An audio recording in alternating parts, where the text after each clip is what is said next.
康州元年，圣上即位，深化士族意志之策，引发黎武之争。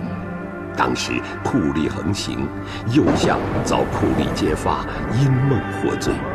此事一出，朝野内外一片哗然，百姓自此贪梦色变，生怕祸及己身。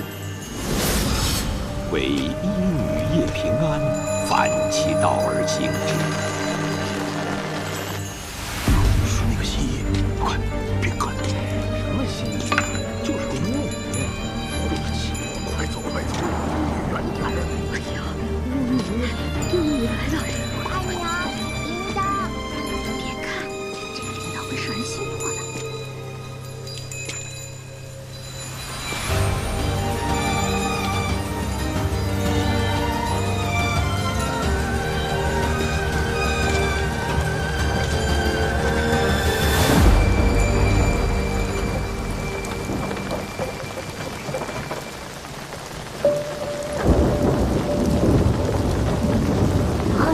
你看那个人怎么了？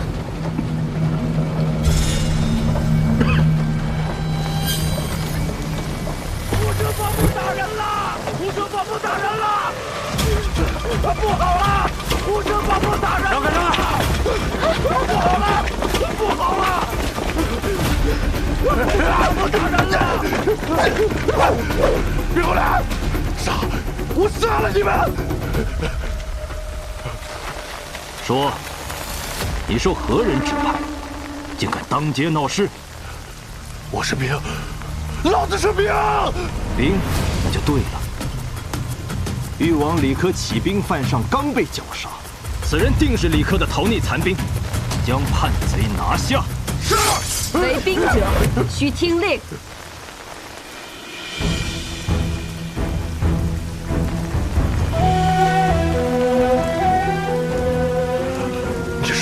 胡生，我乃大将军，你不认得了吗？将军，我不认识什么将军，我一直跟着吕帅呢。你的吕帅正在跟这些人作战，这些人你总该认识吧？华成辉我都认得，这帮硕大的狗杂种，杀了我们这么多兄弟。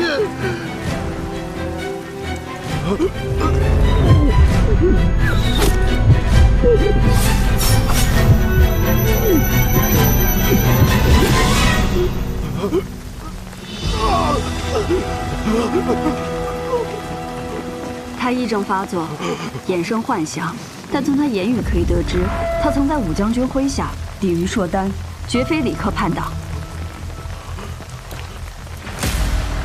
你又是谁？民女新医叶平安，专医心之隐疾。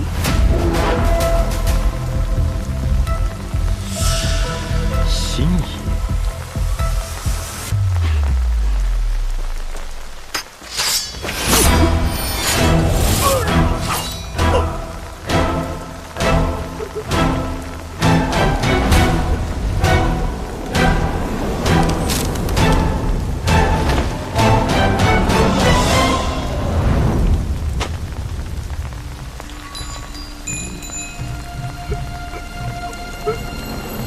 李科叛党已伏诛，回去给你们每人记过。是。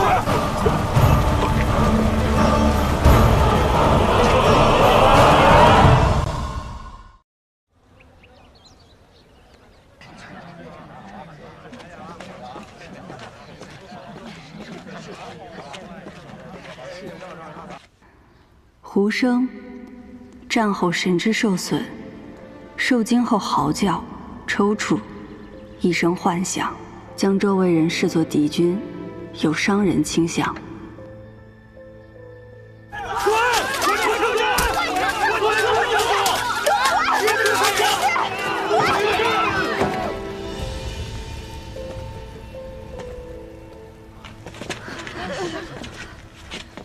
今日大街上盲沟人突然发狂，肯定是被你下了咒。人有生老病死，天有不测风云。按你这么说，是不是走路摔个跟头都要赖我头上？你去！我就问你一句话，你到底搬不搬走？你要是不搬，我就烧了你这衣馆！烧了！你不妨试试。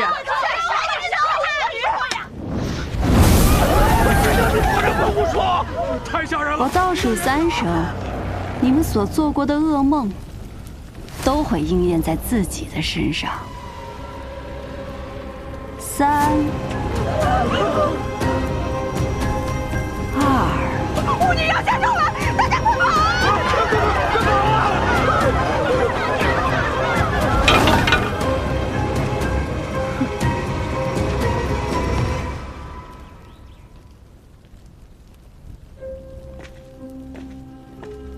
早就听说圣都有个巫女能窥梦医人，跟她闲聊几句，病就能治好。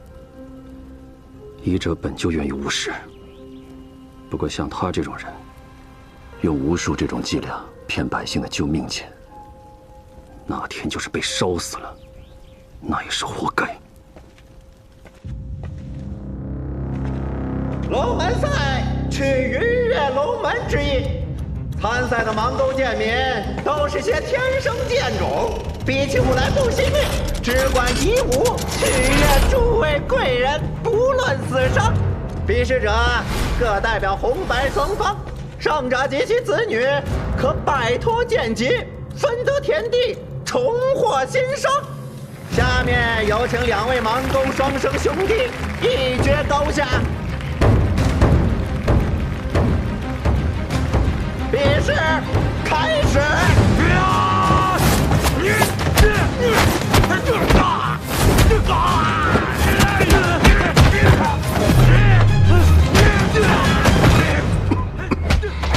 正宫面色不佳，可是那夜不能寐的怪病还没医好。无妨。坊间都在议论，官拜右相的傅生君做了个梦就被赐死，实在亘古未有啊！只因做梦，他梦见的可是叛贼李克登上圣上上朝的战鹿殿。此时做这种梦，是狂中狂，忌中忌。哦，下官明白了，这圣上此举，意在杀鸡儆猴。多谢杜公体贴。圣上下令筹措的库储军饷，征收的如何了？此次军饷共征得85000两，还有不到4日，便可运到圣都。下官报上去8万两。你行事小心些，别留下什么把柄。下官明白。行了，左补阙郑远近来身体如何？听说他患了一种夜不能寐的怪病，看了好些医师也未见好转。我压白的，我也压白的。眼下最紧要的还是军饷的事。户部已经将账目上报给朝廷了，度量差人唤我过去。是到了该摊牌的时候了。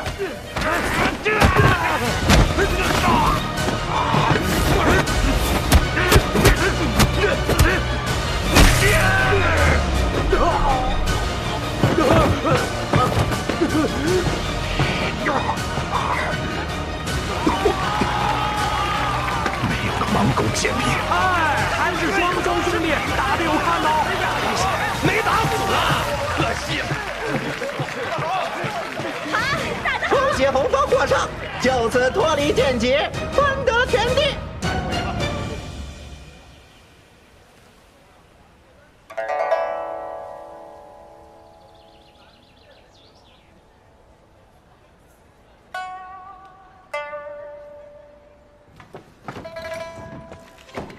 叶新一，我是郑补阙府上的侍女。叶新一，郑补阙邀你到府上做客。今日不问诊，改日再来吧。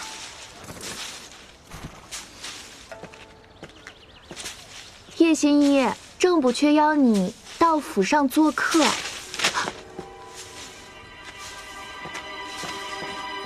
叶新一，郑补阙邀你到他府上去。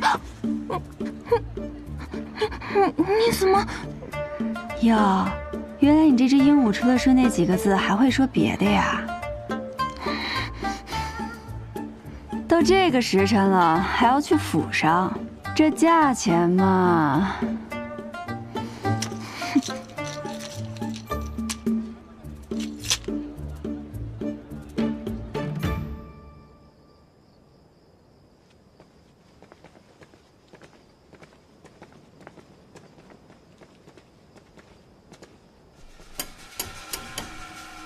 进来。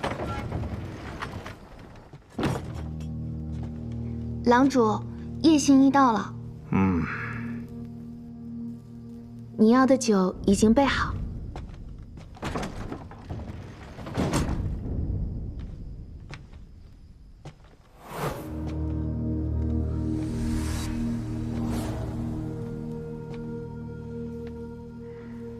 正宫有几日未能入眠了？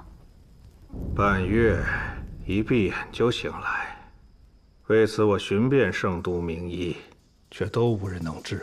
听闻你的医术非常特别，如能将我治好，必有重赏。替我把脉吧。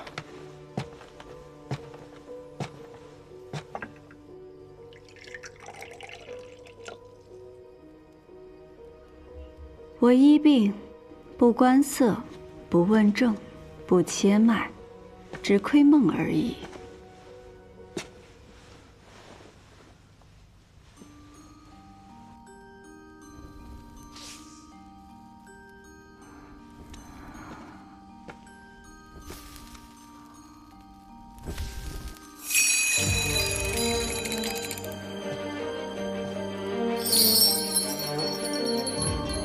你看着我手中的铃铛，每听到一声响，心中便默念一个空字。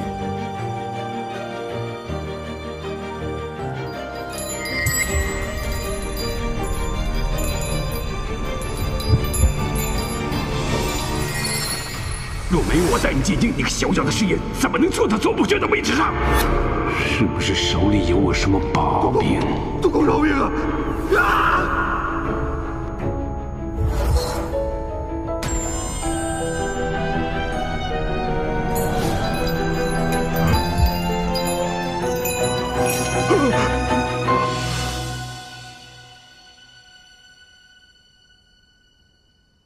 叶心怡，你的医术果然见效，只是你说你能窥梦，不知能否看到我的梦啊？是能看到一些，那梦中有可怖的人影，症结在于恐惧。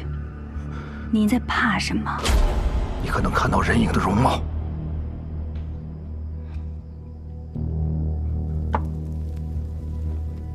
看不清楚，只知道是名女子。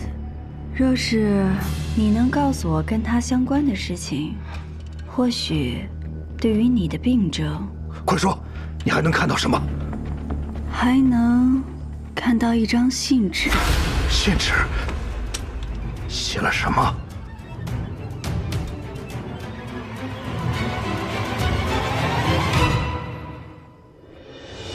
梦境杂乱无序，画面一闪而过，什么都看不清楚。正宫的病还需久医，现在天色已晚，马上就要宵禁了，偏安改日再来给正宫诊治。罢了，今夜之事，不要让其他人知晓。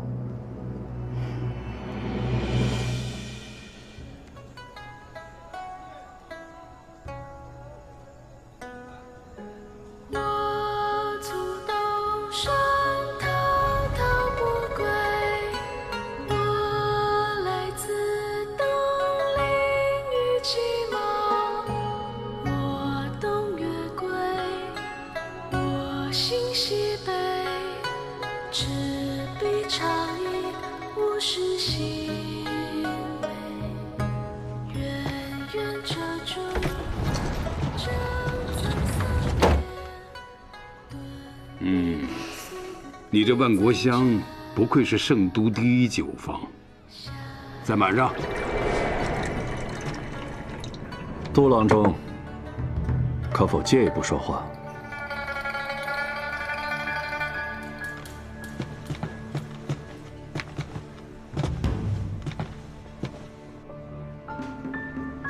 我想跟杜郎中做笔交易。交易？杜郎中祖上是高官，恩印入仕，做了个县尉，后经提携入了圣都，一路高升至户部郎中。他齐君山有幸拜你做了他的义父，可他赌坊的收入，却只愿分你2成，这岂不可惜？对我了解不少啊。我要是能拿到一台赌坊，我愿意给你4成，并且将收入的账目一并奉上。真是听君一席话，如听屁话。前户部郎中梁俊之出身寒门，妄想与琅琊王氏相争，现在骨灰埋在哪儿无人知道。他出身寒门，你连寒门都不是。芒沟的臭水熏昏了你的头，以为在战场上拿了几个人头就能在这不见刀光的争场上谈生意？你喝完这杯酒，马上从我的眼前消失。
郑公为何派人追杀我？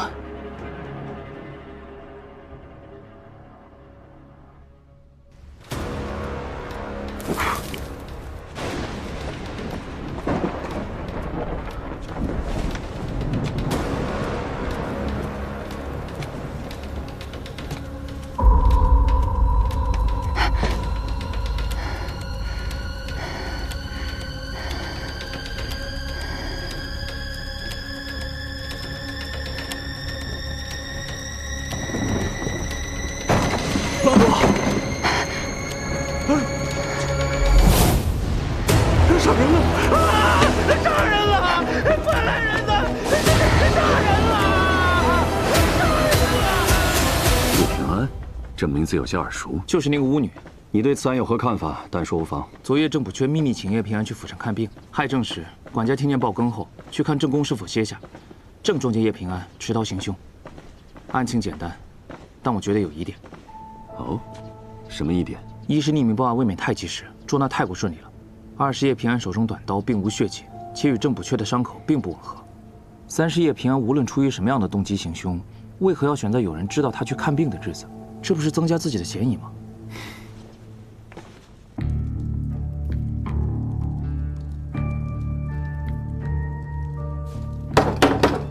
醒醒！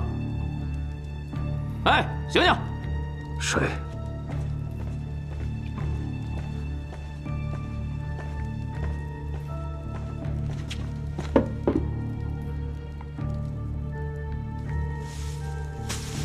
你们是来审问我的官？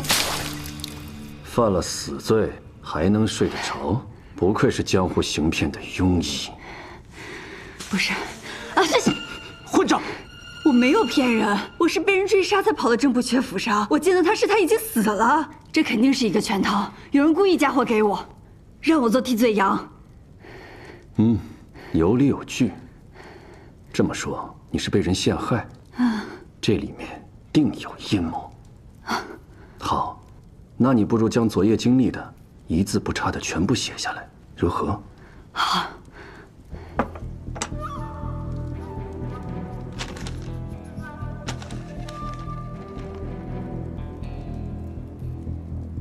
这是认罪书？你刚刚明明说……我说什么了？我不过是顺着你的狡辩，继续往下编了编，别耽误时间了。签了，快签了，别耽误我们办其他案子。等了半天，等来了一个狗官，倒是劳烦你这位大理寺丞兴师动众来这豫州，假惺惺的审问一番啊。你知道我是谁？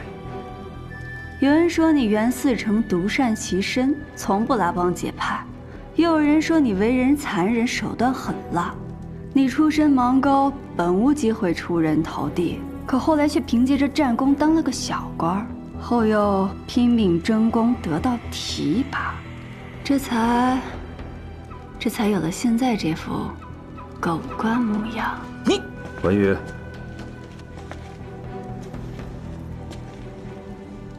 好啊，生的一副伶牙俐齿，不过也是鱼肉一条。这个认罪书你签与不签没有区别，有人会替你完成的。是吗？行，人是我杀的，知道我怎么杀他的吗？我盯着他的眼睛，施展我的巫术，让他自己摸了自己的脖子，就像现在我盯着你这样。巫术也好，骗术也罢，你觉得我会在乎吗？你在我眼里已经是个死人了。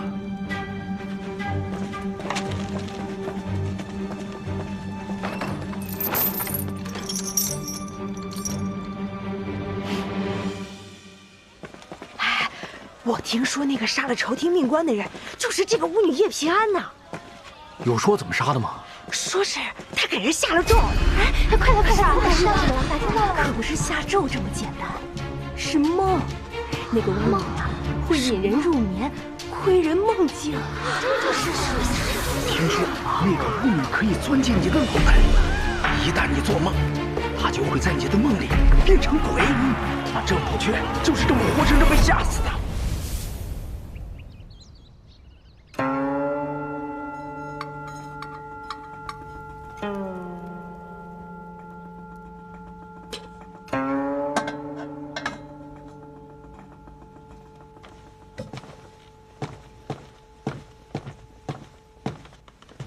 端近些。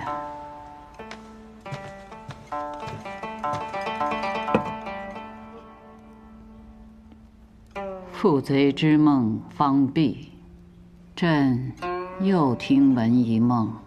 臣亦有耳闻，不知与陛下所说是否是同一件？你且说来听听。坊间传有一医女，能窥人梦境，替人医病。这窥梦究竟是怎么窥的？臣如何也想不明白。说下去。这医女胆大包天，竟敢谋害忠君为国的郑不缺，定有人恨不得将她速速定罪。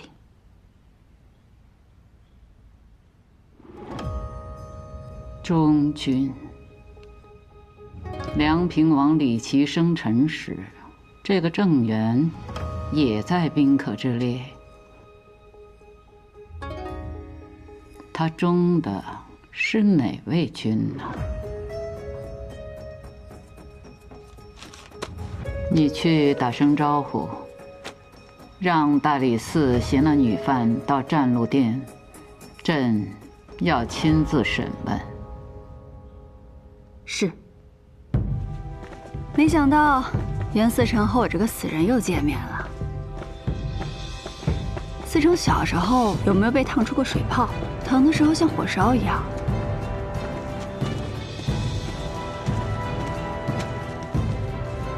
参见陛下。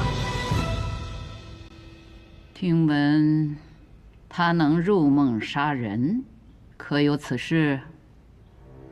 此女靠骗术行医，所谓入梦一说，不过是百姓受到了蒙骗，以讹传讹罢了。正宫一案，此女是用短刀行刺，现如今人证物证俱全，她抵赖不得。陛下，袁思成所言绝非事实。民女虽不能入梦，却能窥梦。民女看到梦中令郑补缺恐惧之人，此人才是凶手。若陛下给民女一个机会，民女可找到此凶手，并查出他杀害郑补缺的证据，以还民女一个清白。陛下，此女一派胡言，她口中的窥梦，无非是信口雌黄。请陛下准许，借民女最不相信窥梦之术的袁思成一用。元清，你就配合一下。是。陛下，民女每次窥梦时都得来口酒。听闻陛下喜爱美酒，可否斗胆向陛下讨要一杯？赐酒。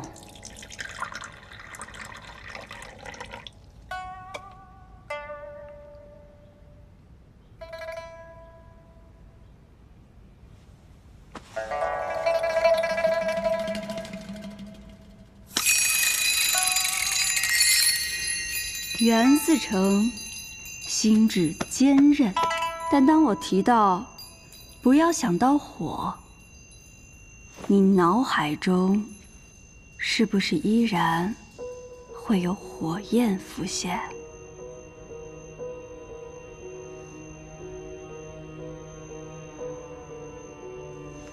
袁思成何时最惬意？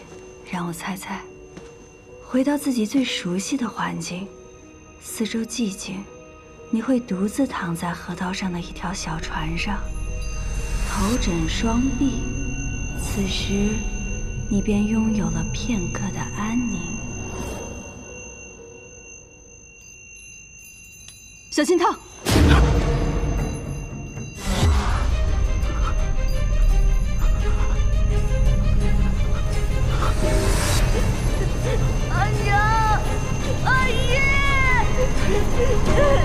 少晨，阿爷，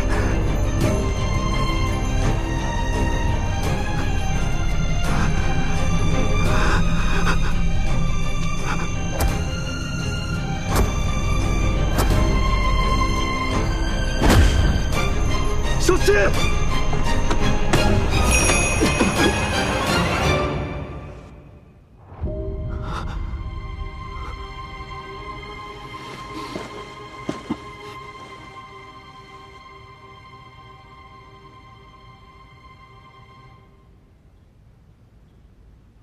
说说吧，刚才元清为何有那种举动？你看到了他什么心思？回陛下，是恨。民女看到了浓烈的恨意。对谁的恨？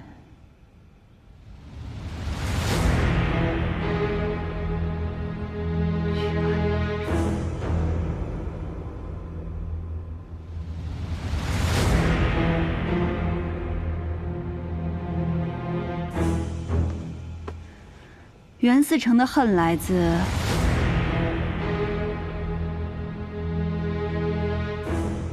袁思成刚刚伸出手，是看到了记忆中自己心仪的女子。他张开双臂欲抱时，突然冲出2个孩童，口喊阿耶。袁思成方知此女已嫁作他人妇，难怪袁思成如今如此冷酷无情。这么大岁数了，也还未娶妻，倒也在情理之中了。元清啊，他说的可是实情？回陛下，叶平安所言，确实是臣的难言之隐。看来，你确实有辨识人心的本事。若留你性命，让你替他人猜了朕的心思，朕岂不是养庸遗患？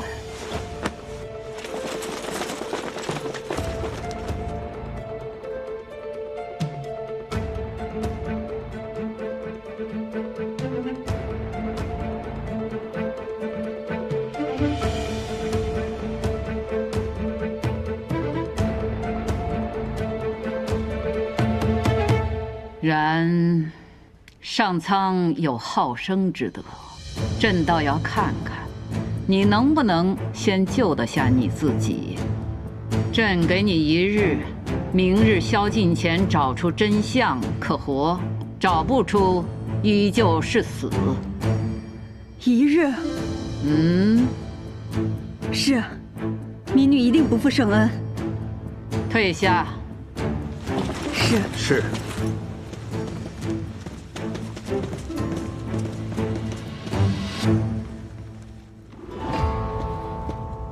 陛下，此女窥梦之术虽不似传闻中那般神乎其神，但也确实令人惊叹。哈，哪有什么窥梦之术呀？此女机敏且胆识过人，也许是可用之才，能不能活，就看她自己了。腿软，扶一下。你刚在店里编故事的时候，不还挺巧舌如簧的吗？什么冷酷无情，什么至今未婚。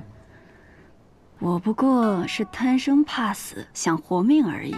袁思成心胸宽广，不会跟我计较这个吧？你如何得知我曾经被火灼伤过？你让我签认罪书时，我看到你手上的疤痕。你方才入殿之前就跟我提及手上水泡的事情，你就是那个时候开始用巫术蛊惑我的。我说了，你心智坚韧，寻常的法子没有办法引你入眠。你这巫术哪儿学的？若这也算巫术，那巫术便无处不在。你衣领上的绣纹穿着并不舒服，可你为何还要穿它？因为你认为它更能彰显身份。毕竟达官显贵们的衣服上都有绣纹，你要融入他们，自然要这样。这也是种巫术，不是吗？大理寺虽然已经勘察过案发之地，但我还是想亲自去一趟。1日很紧，不如我们马上。明日要死的是你，又不是我，我为什么要费心思？正渊府外可都是你大理寺的人，没你我压根进不去啊。若你不跟我一起，那我只好时刻跟着你，看看你去哪儿都见了哪些人。毕竟若我明日注定一死，我可是什么话都敢跟圣上说的。袁思成也不想被我拉下手吧？行了，再啰嗦，我就扔下你一个人去。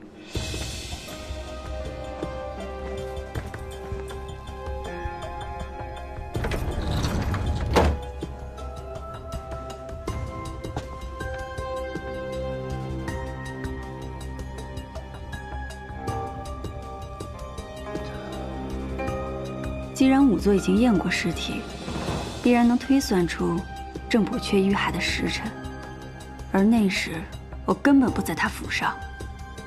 巧辩。尸体没有挪动的痕迹，凶手很有可能是突然出现在他身后，趁其不备，一刀割喉。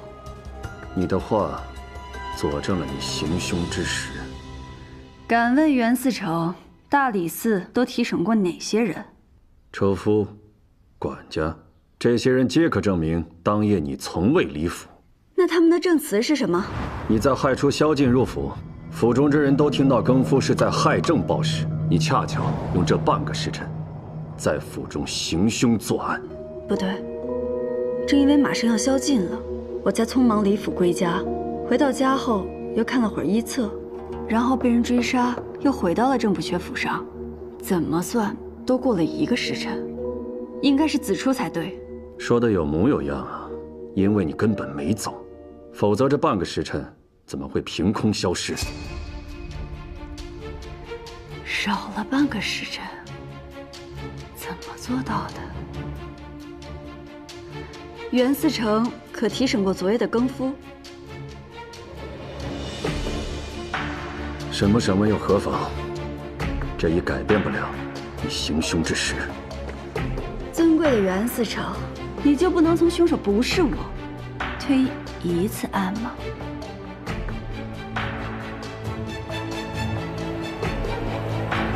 文宇，去查一下昨夜案发后的李府之人。是。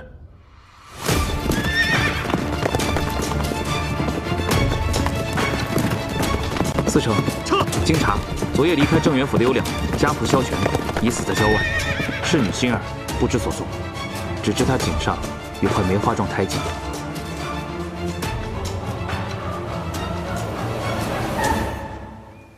这就是案发后逃离郑元府的家仆萧全。是，上官。这些线索断了。那个侍女心儿，能找到她吗？若是他真的参与了刺杀郑元，估计下场跟着萧全差不多。若是他侥幸活了下来，此刻估计已经逃出了城。现在已是有证，离萧静只剩1个时辰了。文宇，你带着管家去核实一下这萧全还有心儿入府前后的情况。是。你跟我来。不如我们趁最后1个时辰去盘问一下打更人。我看不必了，你就好好想想，你那墓碑上该刻什么字吧。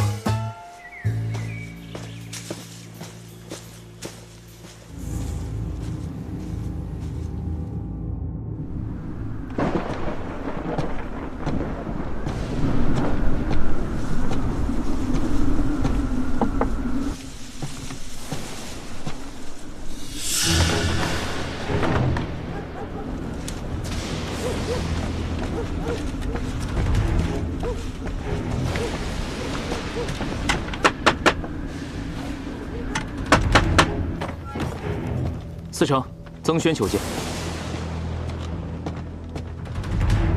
曾公，这么晚前来，所为何事啊？司城且看。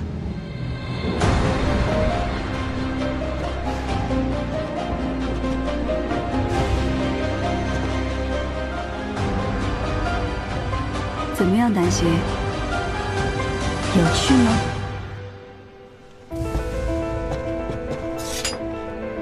很尽兴。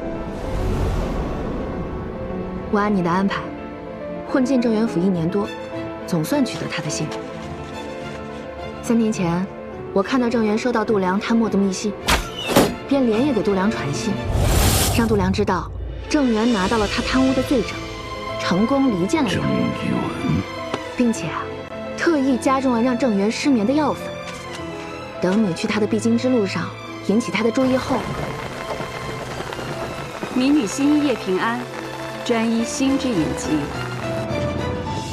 顺势引导他来找你看病，同时让度量的暗桩发现。郑元被灭口后，如你所料，你成了度量眼中最合适的替罪羊。你可以赎罪了。我按计划变换身份四处散播关于你的谣言，终于引来圣上的召见。圣上宣召！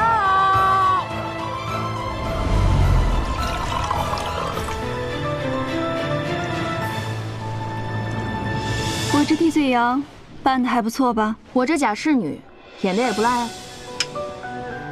这第1步棋算是下成了，该准备下1步棋了。度量怎么也想不到，郑元还留了个后手，居然写了封举告贪污军饷的告密信，给了他的好友曾轩。由郑元的好友举告度量杀人灭口，才更具说服力。糟了，曾轩不见了！什么？无昨不缺郑元，举告户部郎中度量，贪墨军饷5000两。吾若身死，必是为度量所灭口。这是哪儿来的？郑公乃左不缺，有执剑之权。得知度量贪墨后，本想上告圣上，谁知道度量先一步找到了郑公试探，正宫察觉度量可能知晓了此事。曾轩，收好这封举告信。你怕度量会杀你？可你毕竟是朝廷命官，他胆子再大，你不了解他的狠辣。多年以前，我做过他的师爷。若我有事，你便将他交给你信任的人。为何现在才拿出来？我一个武权县官，无法直接见到圣上，又听说抓了个女凶手，更不敢轻易拿出来。我知道你与度量并无利益牵扯，现在此案重新调查，我才敢露面。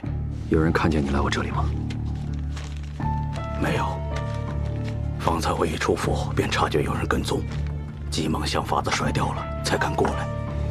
曾公，跟您说句实话，我不仅与度量没有利益上的牵扯，且私怨颇深。此事，你是找对人了。今夜，你先行在我府上休息，明日一早，我便带你入宫面圣。好，好。